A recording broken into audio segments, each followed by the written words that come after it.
做过穿书噩梦的都知道，最可怕的不是醒来发现自己在陌生环境，而是你一睁眼，手里正握着沾血的鞭子，面前跪着一个浑身是伤的男人。你又想耍什么手段？我们做个交易，我便解开束缚，放你们离开。模糊间，我听到鞭声缓缓苏醒，视线里首先撞进一头极尖的银灰发丝，那银灰发的主人正跪在地上，古铜色的脊背绷得像拉满的弓，却被纵横交错的鞭痕切割得触目惊心，新裂开的伤口还在渗血，顺着紧实的肌理往下淌。暗红色的眸子抬起时，我感觉心脏像被毒蛇的獠牙攥住了，那是双淬了冰的眼，里面翻涌着不加掩饰的恨意。他微微偏头，视线落在我手里的皮鞭上，嘴角勾起一抹极淡的冷笑，声音低哑带刺：“这就停手了？今天的力气用完了？”我的脑子嗡的一声炸响，剧痛从太阳穴炸开，属于原主的记忆碎片疯狂涌入。我是初入职场的社畜，加班猝死后穿进刚看完的兽世小说，成了书中同名同姓的恶毒炮灰。原主的阿父是流浪兽，很宠他，刚成年就给他找了5个雄性强行结契，可原主不喜欢他们，天天变着法子折磨。眼前帅哥的兽形是带有剧毒的白蛇，行事作风狠辣，最后会把我的手指一根根掰断。我猛地松开手，皮鞭啪地掉在地上，鞭梢的血珠溅在我的脚踝上，冰凉的触感让我打了个寒战。嘶寒的眉峰机不可察地动了一下，以往这个时候，这个恶毒雌性只会更用力地扬起鞭子，或者用烧黑的木棍去烫它，可我现在却扔掉了鞭子。又想到什么新花样？别说话！我打断了他的话。我需要时间消化这惊悚的现实。兽世雄性等级由弱到强分为赤橙黄绿青蓝紫，而原主的阿父是紫阶蝎兽，在兽世等级金字塔顶端，才能强行抓来这5个天赋异禀的雄性当兽夫。可按照小说剧情，阿父这次外出给我找兽夫，再也回不来了。阿父死后，这些被折磨到极限的兽夫会集体反抗，他们冒着反噬的风险弯掉伴侣兽印，5个本该暴毙的雄性却凭着一股狠劲活了下来，最后用比原主残忍100倍的方式将它分食殆尽。想到书里描写的断指之痛，我的指尖瞬间冰凉。我不能死，尤其不能死得那么惨。我强迫自己直视那双暗红色的眸子，声音尽量平稳：“起来吧。”思涵没动，只是挑了挑眉，眼底的嘲讽更浓了。怎么，想换个花样折磨我？他仰起头时，胸口上的蝎子兽印更加明显，那是伴侣兽印，也是束缚他们反抗的枷锁。还是说想试试用盐水浇伤口？我的呼吸一滞，原主的确干过这种事。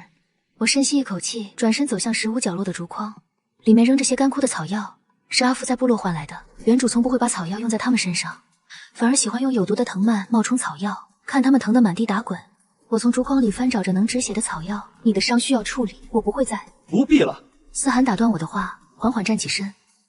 他比我高出1个半头还多，阴影压下来时带着强烈的压迫感。收起你那套把戏，是想等会儿用木棍烫我，还是想到了更恶毒的法子折磨我？我拿着草药的手僵在半空，我忘了原主的暴虐已经刻进了这些人的骨子里，任何一点反常的举动都会被当成是新的折磨手段。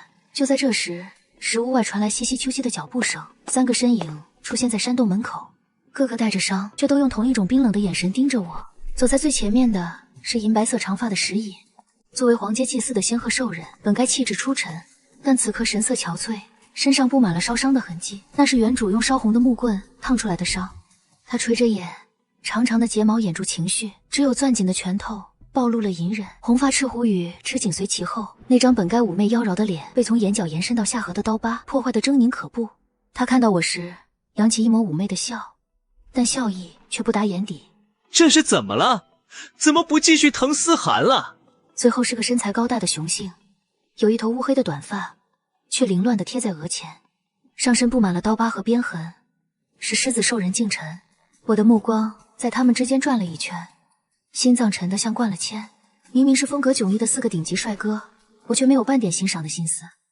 5个兽夫来了4个，燕随呢？这个名字让山洞里的气氛瞬间变了。你这么快就忘了？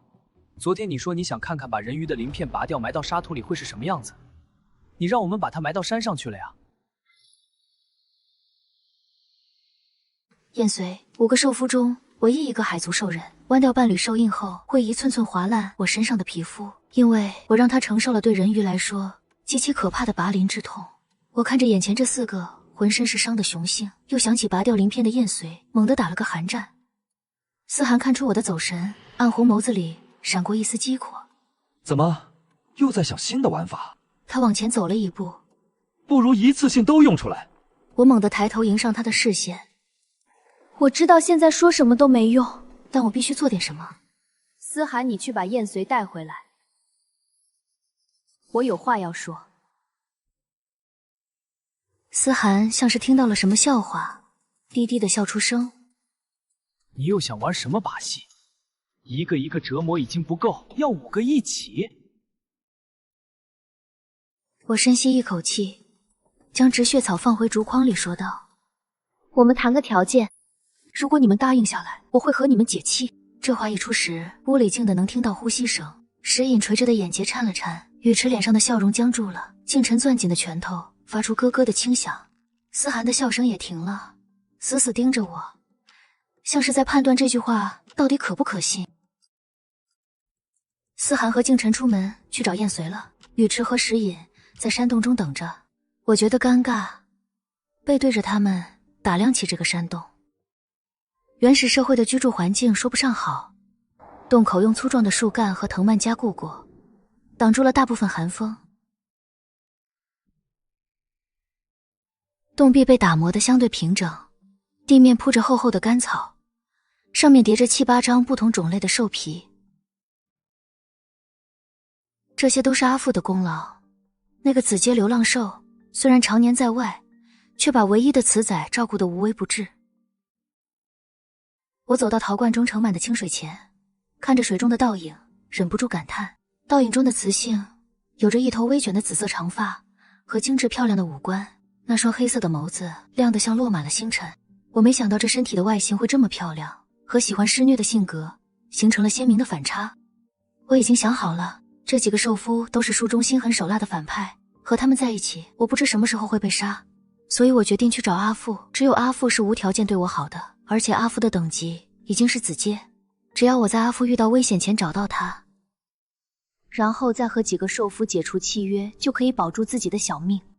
这个世界雄多雌少，一个雌性一般都会有很多兽夫，只有几个强大的兽夫联手，才能保护好柔弱一嘎的雌性。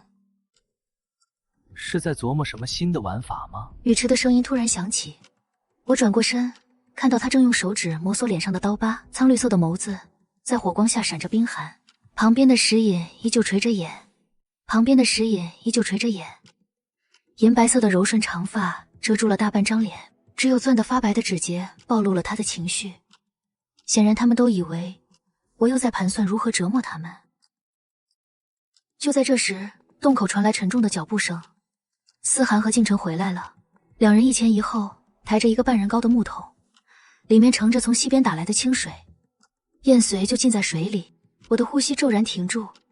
木桶里的人鱼兽人有着一头微卷的浅蓝色发丝，湿漉漉的贴在脸颊和颈侧，衬得那张脸白得像透明的玉，紫水晶般的眸子半睁着，长长的睫毛上挂着水珠，眼神却空洞的可怕。最触目惊心的是他的鱼尾，原本应该覆盖着细密鳞片的地方，此刻布满了血肉模糊的伤口，血水在清水里缓缓晕开，像一幅破碎的画。哪怕遭受了如此酷刑，他的五官依旧精致的惊人，高挺的鼻梁，饱满的唇瓣，还有那线条优美的下颌，组合在一起竟比雌性还要夺目。可这份美丽此刻却因为痛苦和绝望而蒙上了一层死寂。我的心脏像被钝器狠狠砸了一下，我终于明白为什么这5个雄性宁愿冒着被反噬而死的风险，也要划掉伴侣兽印。原主日复一日的折磨不仅摧毁了他们的身体，更碾碎了他们的骄傲。思涵放下木桶，语气没有一丝温度。满意了？看到他这副样子，是不是觉得比昨天用木棍烫我更有趣？静晨站在旁边，冰蓝色的眸子里翻涌着怒火，却因为契约的束缚而无法发作。他的拳头攥得咯咯作响，手臂上的旧伤因为用力而裂开，渗出了新的血珠。石隐的睫毛颤了颤，银白色的长发下，琥珀色的眸子里第一次露出了清晰的痛惜。他和燕随关系最好，都是被原主重点关照的对象。看到燕随，雨池脸上的嘲讽也僵住了，指尖无意识地划过自己脸上的刀疤，眼神复杂地看向木桶。我深吸一口气，我知道你们恨我，和你们强行结契也不是我的意思，我会和你们解契。思涵嗤笑一声，暗红色的眸子死死盯着我。你以为我们还会信你？不过和你们解契我有条件，我要在雨季之前去找我阿父，你们一路保护我，谁的表现好我就会给你们滴血一次。我的话像惊雷炸响在山洞里，5个雄性同时僵住，瞳孔骤缩。你说滴血？思涵的声音里带着难以置信的震颤。他下意识地抬手按住自己胸口处的蝎子兽印，那是代表我的伴侣兽印。要和雌性结为伴侣需要2步，第一步是血的契约，雌性会把自己的鲜血滴在雄性的眉心处。虽然雌性没有兽形，但显示的兽印是雌性基因携带的兽形。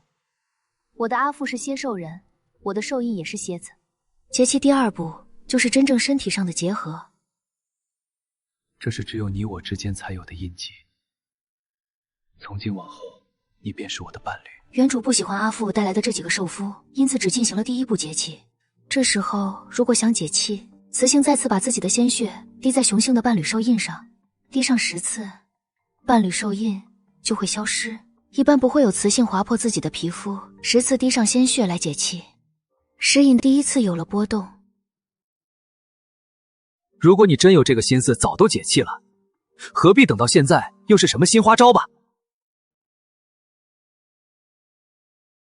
石隐他不是被阿父抓来，而是自己来的，好像和我从小就认识，但现在听他意思，应该也想解气。我说了，我的目的是要你们陪我去找阿父。石隐，你用精神力治愈燕随的伤口，我现在就给你滴血。石隐是祭司，有精神力可以治疗，但我一直阻止他治疗，包括他自己伤口。他完全不信我的话。但燕随伤势严重，正好看看我想干什么。石隐指尖泛起淡淡白光，那是黄阶祭司的精神力。他手附在燕随鱼尾上，柔和光晕渗入伤口血肉模糊的地方，迅速止血结痂。石隐收回手，额角渗出薄汗，精神力透支，让他微喘。他抬眼看向我，眼神审视，显然没指望我真履行承诺。我摘下脖子上的项链，那是一枚尖利饰品，不清楚材质，是阿父早年发现特意打磨的护身饰品。我攥紧项链，深吸口气，猛划过指尖，刺痛传来，血珠冒了出来。我走到石隐面前，抬手将血滴在他胸口的蝎子兽印上，原本深紫色的兽印瞬间像被稀释般褪去几分色泽，边缘模糊，却肉眼可见的浅了一层。山洞里彻底安静了。石隐猛地睁大眼，下意识抬手摸向兽印。思涵死死盯着石隐锁骨兽印，瞳孔骤缩，喉结滚动。他从未听说过雌性主动滴血解气，更没见过兽印变浅。雨池脸上嘲讽消失，他下意识摸了摸自己兽印，静沉呼吸变重，眼神难以置信。木桶里燕随挣扎，紫水晶般的眸子映着石隐锁骨变浅的兽印，眼里第一次有了除了恨之外的情绪，那是希望微光。现在你们信了吗？我捏着流血指尖，5个雄性沉默，眼神复杂地看着我，怀疑仍在，却已不像刚才坚定。石隐最先回神，他看着我指尖渗出的血珠，喉结动了动，想说什么，最终抿紧唇。思涵深吸口气，压下心头震荡，暗红眸子里多了几分凝重。你刚才说要我们带你去找阿父，可我们不知道他去了哪里。我阿父是流浪兽，行踪不定，这次外出更没说具体去向，他们无从得知。我回顾小说剧情说道，阿父应该去了鹰族部落，他出门前说要给我绑来个鹰族兽夫。鹰族部落在黑森林边缘，距这里至少需要7日路程。那就去鹰族部落。事情就这么定了。我看着他们依旧带着警惕的眼神说道：“我累了，想休息会儿，你们也各自准备一下，明天一早出发。”思涵深深看我一眼，情绪难辨，最终转身离开。石隐紧随其后，经过我身边时脚步微顿，却没回头。雨池意味深长，瞥了我指尖血迹，扯扯嘴角，不知道是嘲讽还是什么，也跟着离开。静晨最后看了眼木桶里的燕随，才大步出去。山洞里只剩下我和燕随，燕随眼中带着探究，却没说话，安静浸在水里，后背抵着微凉岩壁，我才感觉紧绷神经稍微放松。我转身走到铺着厚厚干草的床边，瘫坐下去，长长舒口气。至少让兽夫们看到一丝希望，也暂时稳住他们。可仅仅这样还不够。我很清楚原主留下的深仇大恨，不是我主动提出解气就能抹平。他们现在愿意保护我，更多是冲着解气。可一旦真的解气成功，没了受印制约与这些兽夫被折磨到骨子里的恨意，我下场恐怕还是难逃一死。所以找到阿父只是第一步，在这之前，我必须想办法扭转自己在他心中的形象，至少不能再让他们恨之入骨。关系缓和之后，就可以和他们和平解气。我再找几个心仪雄性结气。兽氏雄性都这么好看，穿都穿来了，肯定要多找几个。就在我胡思乱想时，洞口传来轻微脚步声。雨池手里拿着宽大绿叶，叶子上放着几块烤得油亮的肉，肉边缘微焦散发诱人香气，显然是精心烤制外酥里嫩。雨池走到离我几步，远停下高大身影，投下浓重阴影。他唇角挂起勾人笑意，把手里绿叶往前递了递，声音低沉磁性：“饿不饿？要不要来点？”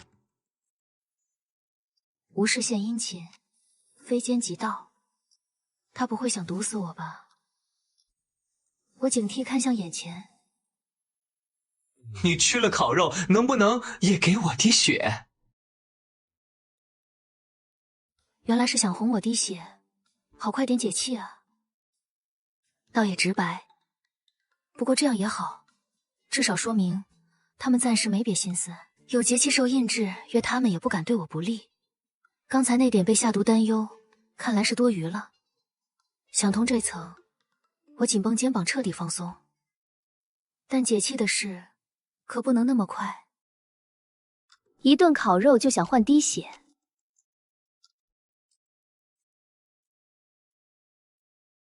雨池脸上笑容僵了一下，随后带上果然如此的讥笑。那你想怎样？这样吧，你给我做5顿饭，顿顿像今天这样用心，我就给你滴1次血，怎么样？他本是随口开的条件，并没指望我真会答应。5顿饭换1次滴血，50顿饭就可以解气了。你说的是真的？你敢对兽神发誓吗？在这个世界，兽神是至高无上存在，不得欺骗。对兽神发誓，有制约效果。我对兽神起誓，只要雨池为我做满50顿饭，便给他滴1次血解气，绝不反悔。话音落下，瞬间雨池眸子里迸发出狂喜的光，雨池笑容都真心了不少，把手里的绿叶往前递了递。快吃吧，凉了就不好吃了。外酥里嫩，肉质确实不错，怎么没放盐？一点味道都没有，淡得像白开水。我忍不住问道。雨池脸上笑容淡了些，语气带着几分嘲讽：“你忘了，所有的盐都被你融成盐水浸泡鞭子，说是抽打我们的时候能更疼，现在哪里还有盐？”我猛地一怔，原主记忆瞬间涌上来，确实有这么回事。吃的盐都不够，竟然用来泡鞭子。那怎么办？赶路需要体力，总不能一直吃没盐的东西。燕随可是海族中唯一会制盐的人鱼族，没盐他可以制啊。我顺着雨池目光看向木桶，但眼下没别的办法。燕随，你能帮我制盐吗？不会让你白辛苦，我也给你滴血解气。燕随目光在我脸上扫过许久，都没吭声，只是余尾摆动幅度大了些，溅起细碎水花。一道声音突然响起：“你说的是真的吗？”清润的，像山涧流水。当然是真的，只要你制出盐，我立刻给你滴血，绝不骗人。抱起陶罐，放到木桶边。燕随尾巴一摆，滑进陶罐里，海水没过他腰腹，溅起的水花泼了我满脸。燕随在罐子里游了2圈，海水肉眼可见的减少。他仰头，吐出一块拳头大的盐球。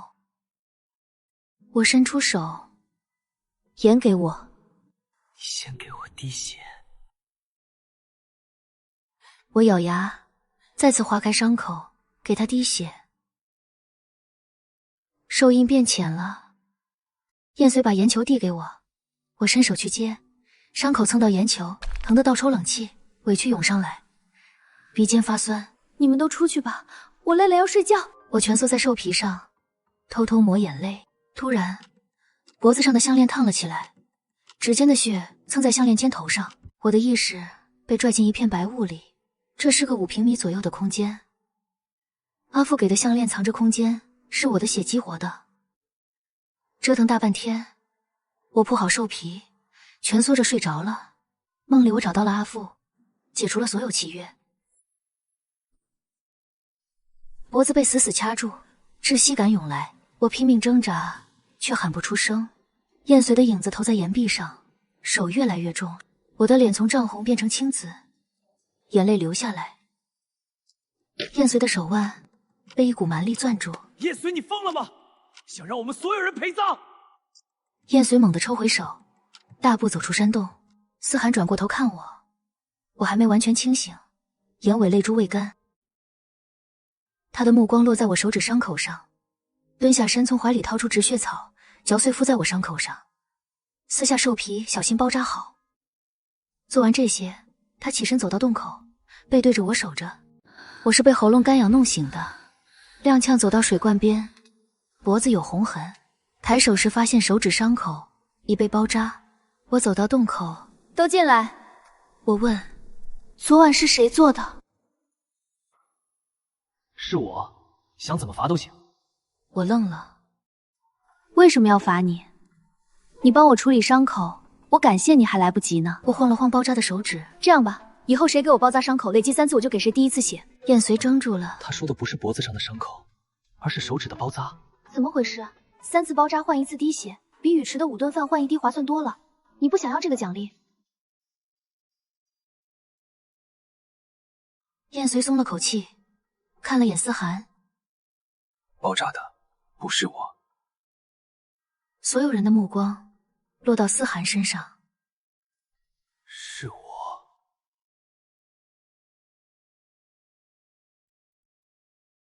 我看向燕随，那你刚才承认什么？燕随没解释。不管是谁，做得好就该赏。包得不错，这次算1次，再包扎2次就给你滴血。雨池不干了。凭什么包扎3次就给滴血？我做饭要5顿。因为包扎要用草药，草药珍贵。如果你想快点解气，你也可以帮我包扎。雨池敛去眼底的诧异。行吧，我现在就去给你烤肉。不用了，我喉咙不舒服，吃野果就行。我挥挥手，燕随指尖猛地收紧。你们也去吃饭吧，吃完出发。我转身走进山洞里侧，几个兽夫来到溪边。我知道你恨他，但别再做那样的事了。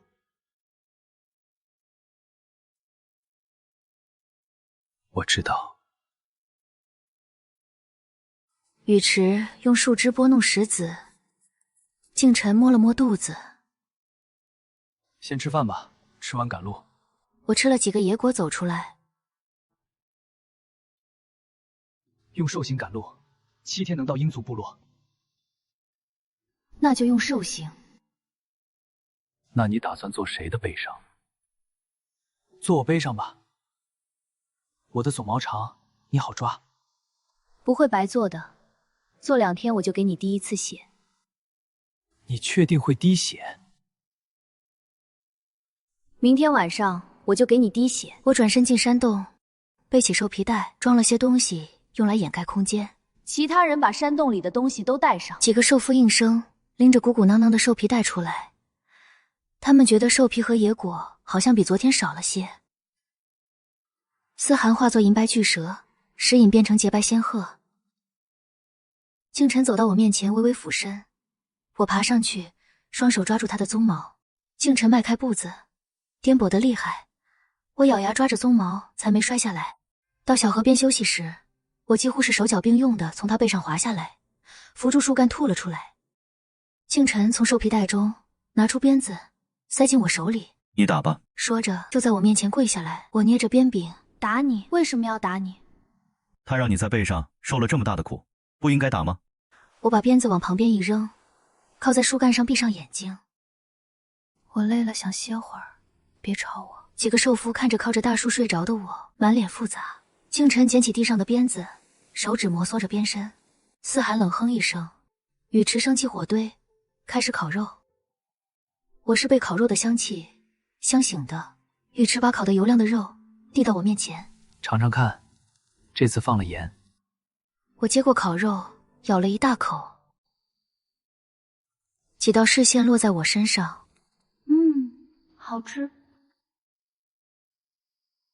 你们怎么不吃？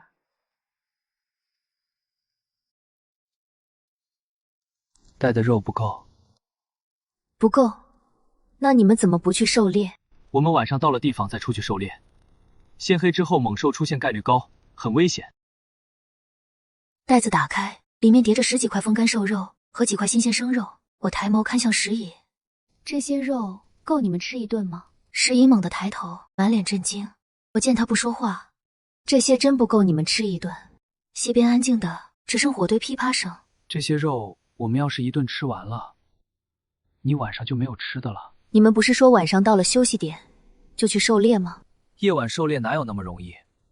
万一没猎到，你不仅今晚没肉吃，明天早上和中午也没肉吃。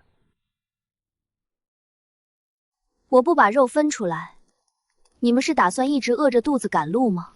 你们不吃肉，赶路速度肯定会慢下来。我要尽快见到阿父，你们快把肉吃了，别当到猎物也没关系，我可以吃野果。几个兽夫难掩震惊，思涵暗红色的眸子死死盯着我。最终语迟先动，拿起一块风干瘦肉啃了起来。其他兽夫也纷纷过来把肉全分了。吃完早点赶路。吃肉的时候别忘了撒点盐，赶路会出汗，不补充盐分容易没力气。几个兽夫又愣住了。我目光落在旁边潺潺流淌的小河上，河水清澈见底，身上兽皮群粘在皮肤上，又闷又痒，只想赶紧洗一洗。我看向石隐，石隐，我可以下去洗澡吗？几个正在吃肉的兽夫动作齐刷刷一顿。你要洗澡？身上太黏了。河里可能有危险，我跟你去。你们先吃，吃完我再洗澡。几个兽夫很快把肉吃完了。我走向河边，被5双眼睛直勾勾盯着，脸忍不住红了。你们能不能转过身？不要看。他们一听都愣了。以前的他哪在意这些？石隐和雨池对视一眼，也转过身。燕随从木桶走进河水，背对着我。我在岸边守着，我去看看有没有野兽踪迹。我感激地看了燕随一眼，谢谢，我很快洗完。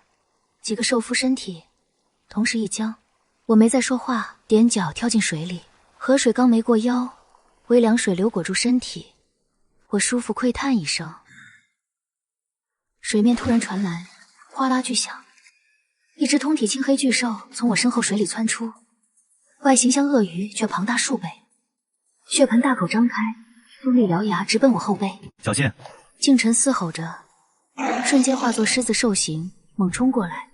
我只觉背后一阵风果腥气，转身就看见满嘴獠牙，下意识后退，脚腕被石头绊了一下，跌坐水里，喉咙里发出一声尖叫。这声尖叫像惊雷炸在溪边。石影猛转身，思涵化作银白巨蛇朝河边窜去。可离我最近的是燕随，他却在看到我一丝不挂的身影时怔住了。巨鳄蟒獠牙擦着我胳膊划过，带起一道血痕。燕随救我！我给你滴血3次。燕随猛回过神，尾鳍狠狠一甩，抓紧我！带着我往旁边躲开。燕随尾鳍快速摆动，拖着我往岸边退。净尘狮爪狠狠拍在巨兽头上，思涵蛇尾缠上巨鳄蟒身体，石影精神绿化，利刃朝巨兽眼睛刺去。巨鳄蟒蛇尾甩过思涵，银白巨蛇撞在岸边岩石上，鳞片脱落好几。净尘肩甲被尾巴扫中，鲜血染红鬃毛。羽翅前爪被咬住，发出凄厉嘶吼。我推开燕随的手，燕随，你快去帮忙，我能自己游上岸。燕随看我奋力游向岸边的背影，咬了咬牙，尾鳍一甩冲了过去。他眉心射出淡紫色涟漪，缠向巨鳄蟒头颅，干扰他神经。趁现在！思涵缠上巨鳄蟒脖颈，净尘狮牙死死咬住喉咙，石影精神力刺向巨鳄蟒左眼，羽翅抓向他腹部。巨鳄蟒动作越来越迟缓，最终重重摔在水中。思涵忍着疼痛，将巨鳄蟒尸体拖上岸。我爬上岸，胳膊伤口还在渗血，几个兽夫围过来。思涵背上鳞片脱落处血肉模糊，净尘肩胛血浸透上身，羽翅手上伤口还在渗血。我眼尾泛红，但看到他们身上更重的伤，把眼泪憋回去。兽皮袋里有止血草药，你们先止自己的血。几个兽夫再一次震惊。石影快步向我走近，准备处理我伤口，语气急切，想为我疗伤。我先给你止。我听到话，避开石影，摇头拒绝。先不用。我转头，目光锁定看向燕随，抬起受伤胳膊，伤口鲜血清晰可见。我的血滴在燕随胸口兽印上，兽印纹路微微泛起微光。答应你的3次滴血，这是第1次，明后天补上剩下2次。燕随全身瞬间僵硬，眉头微蹙。你不疼吗？我看向石影说：“石影帮我治下文化，我给你滴1次血。”石影的手紧紧按住我受伤的胳膊，眉头微敛。先治伤，别乱动。石影指尖亮起柔和白色光芒，光晕清晰。我胳膊上的伤口在白光下快速收拢愈合。明天给燕随滴血的时候，也会给你滴。石影背影顿了一下，净尘敷着药盯着我侧脸。思涵去处理巨蛇尸体，思涵的手从巨蛇体内掏出一颗莹润绿色晶石，羽翅快步凑到思涵身边。我伸手接过思涵手中的绿色兽晶，我说：“叫他们都过来。”我目光扫过在场众人手臂上的兽环，我将兽晶直接递到思涵面前。这兽晶给你，你离绿阶最近，用了应该能突破。你们战力太弱了，对付一只绿阶猛兽都吃力。你突破，我们赶路更安全。思涵双眼瞳孔瞬间收缩，思涵手指紧紧攥住绿色兽晶。好，突破后我护你找到阿父。净尘眉头紧皱，羽池嘴角上扬。下次有兽晶能先给我吗？思涵离绿阶就差1步，多一个绿阶我们多份保障。下次猎到兽晶我会按等阶分配，有意见吗？燕随、石隐、净尘、羽池，思涵均面露震惊。净尘说不出话，合理。燕随眼里疏离淡了些。突破后，我负责对付高阶猛兽。你们伤还能赶路吗？要不要休息一下？净尘身体泛起微光，快速化作巨大狮子兽形。没事，不影响背你，继续出发吧。我爬上他背，这次他跑得很稳。傍晚找到干燥山洞，兽肉吃完了，得去狩猎。我吃野果就行。石隐将几颗野果轻轻放在我身旁。思涵与净尘转身走出山洞，前往狩猎。石隐、羽池、燕随3人在洞口守卫。我吃了颗野果，躺在兽皮上，很快睡着。半夜，一道高大身影溜进山洞。思涵走到我身边，突然俯身，双手撑在我身侧，猛地低头亲了下来。这个吻又急又凶，还带着草药味。我一睁眼，撞进思涵暗红色的眼睛里，甩了他一巴掌。思涵偏过头去，脸上顶着红印。思涵满脸通红，呼吸急促。对不起，我好像潮汐了，需要磁性安抚。我的手环细得像根线，想要安抚好他，恐怕得那个才行。思涵全身轻微颤抖。我尽量忍着，但我怕撑不住。你能不能让我抱一下？我抬头看向思涵，思涵围着兽皮裙，腹肌线条流畅，银灰色头发被汗打湿。如果你只是抱着我睡一晚，不做别的，是不是也能安抚？思涵暗红色瞳孔瞬间亮起。可以，只要靠近你就能稳住。那你便受刑吧。思涵立刻化作银白巨蛇，我躺进去，贴在冰凉鳞片上，很快就睡了过去。思涵低头看了看熟睡的我，眼神柔和了几分。第二天，我被鸟鸣声吵醒，身边只有微凉的兽皮。我颈部项链发光，我闭眼，意识进入异空间。上次全是浓雾，这次雾散了，眼前是30平米的黑土地，角落还有一汪小泉水。我用指尖碰了碰泉水，那一瞬间，一股暖意包裹全身。我意识退出异空间，雨池从帐篷外走近。醒了吗？递给我一串烤得金黄的瘦肉，刚烤好的。我接过咬了一口。你们昨晚猎到野兽了？昨晚我和静晨出去的，运气好碰到一群食草兽，今天的肉管够。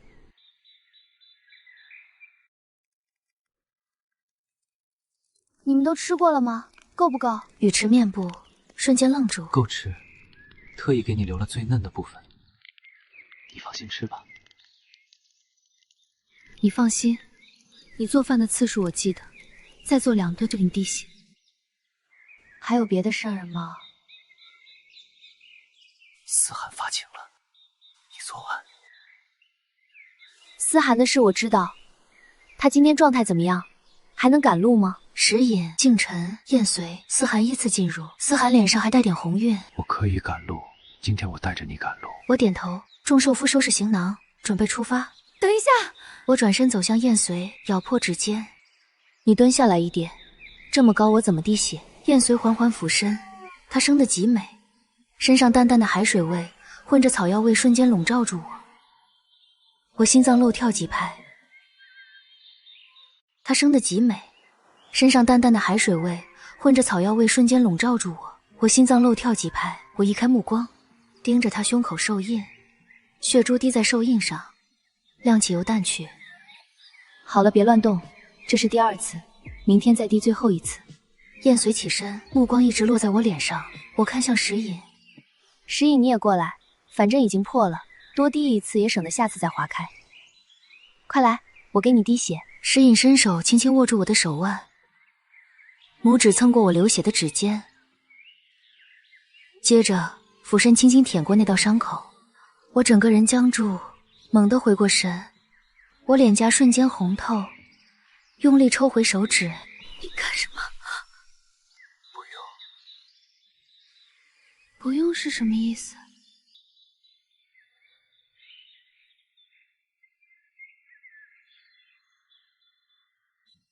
思涵忽然走过来，在我面前蹲下身，他手里是一双用兽皮做的小巧皮鞋。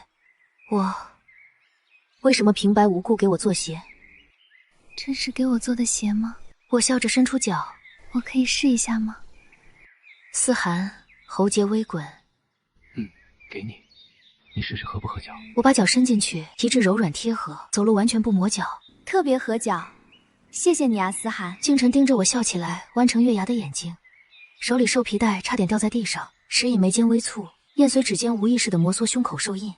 思涵转身从兽皮袋里拿出一小把止血草捣碎，走到我面前，轻轻握住我还在渗血的手指。你已经帮我处理2次伤口了，再帮我包扎1次，我就给你滴血。思涵动作顿了顿，看了我一眼，什么都没说，加快了包扎速度。几个兽夫收拾好东西准备出发，思涵把自己手里兽皮袋递给敬晨，敬晨接过袋子。哼，我昨天背了他一天，本来再背一天就能滴血，现在换成你，看来你很着急和他解气。思涵瞪了敬晨一眼，忽然俯身，单手托住我的膝弯，轻轻一捞就把我抱了起来。他上半身还保持人形，下半身化作银白蛇尾，尾巴间还卷着燕随装水的木头。我下意识搂住他脖颈，绝不会让你滑落分毫。思涵放慢了蛇尾摆动幅度，忽然蛇尾间碰到石头，思涵脚下一个趔趄，抱歉，地上石头多。跟在后面的几个兽夫投来异样目光。燕随看着前方两人，紫眸沉得像深潭。我靠在他胸口，在想空间的事。明明昨天还是5平米，今天就变成了30平米和灵泉。是受伤触发的，还是和思涵接吻有关？想到那个突如其来的吻，我微微蹙眉。思涵见我忽然抖了一下，怎么了？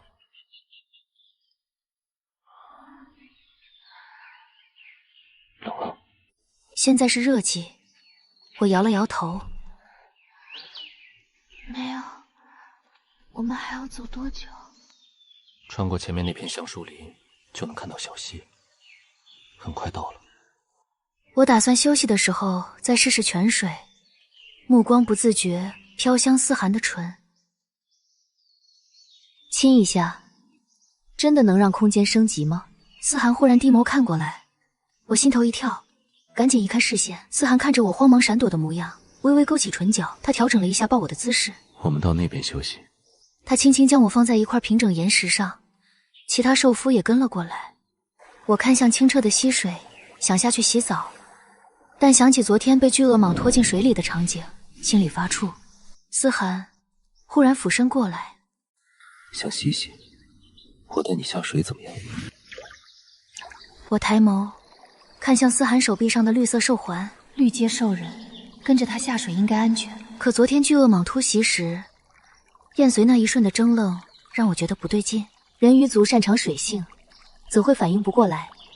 那迟疑更像故意借猛兽要我的命。我转头看向溪边，燕随从木桶出来，泡在浅水区。我看向思涵，不用下水，我用木桶洗就好。思涵点头，拿起木桶刷干净，装满溪水，端到树下，垫了片兽皮。谢谢，以后你帮我接5次洗澡水，我就给你滴1次血，怎么样？思涵眯起眼，没有高兴，反而沉郁。雨池做5顿饭才给滴血，接水比做饭轻松，5次换1次不多。思涵转身走向树底，背对我站定，意识进入空间，取出1滴灵泉水，滴在伤口上。几秒后，伤口消失，连疤都没留。目光飘向思涵的背影。昨天接吻后，空间就升级了，要是再试一次，念头刚冒出来，就被我压下了。空中传来翅膀挥动声，一只翼展2米的铁灰猛禽直冲而下，爪子朝我抓来。